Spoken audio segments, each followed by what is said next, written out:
ամենաբուրըն արձագանքներն իր հասցեին գրանցած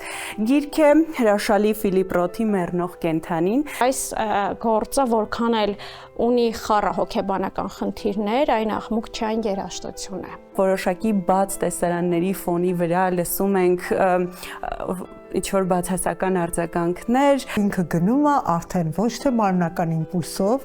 այլ սիրո իմպուլսով։ Սա ասես մենագրություն լինի,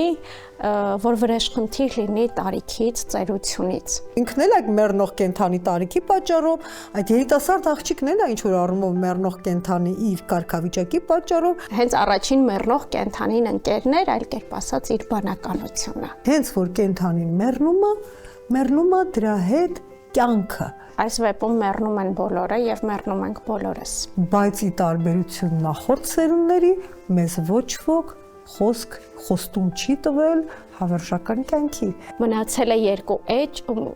մահացել է նա, ում պիտի դու գրեիր, որ ես արեցի դա։